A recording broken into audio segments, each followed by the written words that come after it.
Om Namo Venkatesaya. Welcome back to my channel Tirupati. ముందుగా మీ అందరికీ నమస్కారాలు. ప్రతి ఒక్కరికి కూడా నూతన సంవత్సర శుభాకాంక్షలు.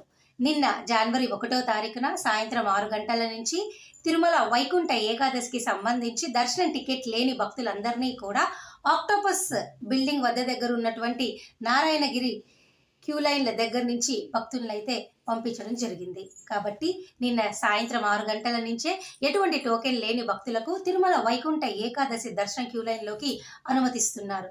కాబట్టి ఎవరైతే గనక రానున్న రోజుల్లో అనగా జనవరి 8వ తారీఖు వరకు దర్శన టికెట్ లేని వారు నేరుగా తిరుమల కొండపైకి వెళ్ళి వారు ఎక్కడైతే గైడ్ చేస్తారో ప్రస్తుతం ఇది, తర్వాత మీరు వచ్చే టైంకి క్యూ లైన్ మారవచ్చు.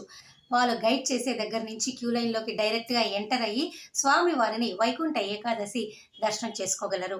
మరొక ముఖ్యమైన సమాచారం దయచేసి మీరు గుర్తుపెట్టుకోవాలి. ప్రస్తుతం ఉన్న పరిస్థితుల ప్రకారము దర్శనం అనేది 10 నుంచి 15 గంటలు పడుతుంది. ఇదంతా మీరు దృష్టిలో పెట్టుకొని మీరు మీ ప్రయాణాన్ని కొనసాగించండి.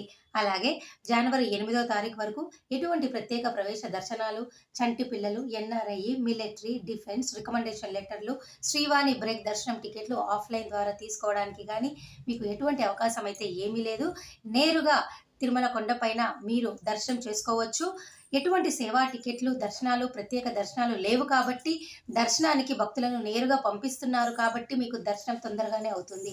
దయచేసి ఈ విషయాలన్నీ గుర్తుపెట్టుకొని మీరు హ్యాపీగా తిరుమల కొండపైకి స్టార్ట్ చేశారు కాబట్టి వైకుంఠ దర్శనాలు చేసుకోండి. మరిన్ని సమాచారం కోసం మన మెయిన్ ఛానల్లో ప్రతిరోజు వీడియో నేను అప్లోడ్ చేస్తాను, అక్కడ చూడండి.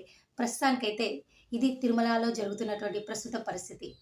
Thank you so much for watching this video. ధన్యవాదాలు. మళ్ళీ కలుద్దాం.